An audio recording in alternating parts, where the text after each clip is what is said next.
ಅಬ್ಬಬ್ಬಬ್ಬಬ್ಬ ಎಷ್ಟು ಮಳೆ. ನಿಮ್ಮೂರಲ್ಲಿ ಕೂಡ ಮಳೆ ಇದೆ, ಹಾಗಾದ್ರೆ ನೀವು ಹುಷಾರಾಗಿರಬೇಕು. ರಾಜ್ಯಾದ್ಯಂತ ಕೂಡ ಡೆಂಗ್ಯೂ ಆರ್ತನಾದವನ್ನ ಮುಂದುವರಿಸ್ತಾ ಇದೆ. ಇನ್ನೊಂದು ಕಡೆಗೆ ಹಾಸನದಲ್ಲಿ ಡೆಂಗ್ಯೂಗೆ 13 ವರ್ಷದ ಬಾಲಕಿಯ ಸಾವಾಗಿರೋದ್ರ ಬಗ್ಗೆ ಕೂಡ ಮಾಹಿತಿ ಲಭ್ಯ ಆಗ್ತಾ ಇದೆ.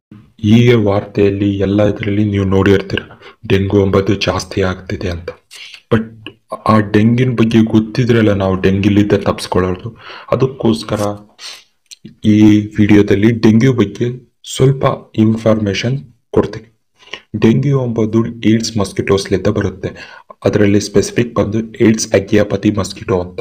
ಇದರ ಸಿಂಪ್ಟಮ್ಸ್ ಬಂದು ಜಾಸ್ತಿ ಜ್ವರ ಇರುತ್ತೆ, ಮತ್ತೆ ತಲೆನೋವು ಬರುತ್ತೆ, ಮತ್ತೆ ಕಣ್ಣಿನ ಹಿಂಭಾಗದಲ್ಲಿ ಪೇನ್ ಬರುತ್ತೆ, ಮತ್ತೆ ಜಾಯಿಂಟ್ಸ್ ಮಸಲ್ಸ್ ನಲ್ಲಿ ಬರ್ತಿರುತ್ತೆ. ಇದ್ರ ಟೈಪ್ಸ್ ನೋಡಿದ್ರೆ ಡೆನು 1 ಡೆನು 4 ವರೆಗೆ 4 ಟೈಪ್ಸ್ ಇರುತ್ತೆ. ಮತ್ತೆ ಇದರಿಂದ ನಮಗೆ ಏನೇನೋ ಆಗುತ್ತೆ ಅಂದ್ರೆ ಇಂಟರ್ನಲ್ ಬ್ಲೀಡಿಂಗ್, ಆರ್ಗನ್ ಡ್ಯಾಮೇಜಸ್ ಆಗುತ್ತೆ, ಈವನ್ ಸತ್ತು ಕೂಡ ಹೋಗ್ತಾರೆ. ಇದು ಎಷ್ಟೋ ಕಡೆ ವೈರಲ್ ಆಗಿದೆ, ಹಾಗೂ ಕೂಡ ವೈರಲ್ ಆಗಿತ್ತು. ಬಟ್ ಇವಾಗಂತ ಸ್ವಲ್ಪ ಜಾಸ್ತಿ ವೈರಲ್ ಆಗ್ತಿದೆ.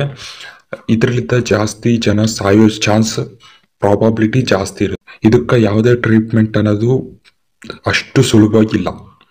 ಅಂದ್ರೆ ಪ್ರೊಫೆಷನಲ್ಸ್ ಡಾಕ್ಟರ್ಸ್ ಮಾತ್ರ ಇದನ್ನ ಟ್ರೀಟ್ ಮಾಡಿ ಕಡಿಮೆ ಮಾಡ್ಬೋದು. ಪ್ರಿವೆನ್ಷನ್ ಬಂತಂದ್ರು ಪ್ರಿವೆನ್ಷನ್ ಕ್ಲೀನ್ನೆಸ್ ನಲ್ಲಿ ಇರಬೇಕು. ಮತ್ತೆ ಮಲ್ಕೊಳ್ಳುವಾಗ ನೆಟ್ಸ್ ಮತ್ತೆ ಅಗರಬತ್ತಿ ಆಗಿರ್ಬೋದು, ಈ ತರ ಸ್ಮೆಲ್ ಇರೋ, ಅದಕ್ಕೆ ಅಗೇನೆಸ್ಟ್ ಸ್ಮೆಲ್ ಇರೋ ಪ್ರಾಡಕ್ಟ್ನ ಯೂಸ್ ಮಾಡಿಕೊಂಡು ಪ್ರಿವೆಂಟ್ ಮಾಡ್ಕೋಬೇಕು.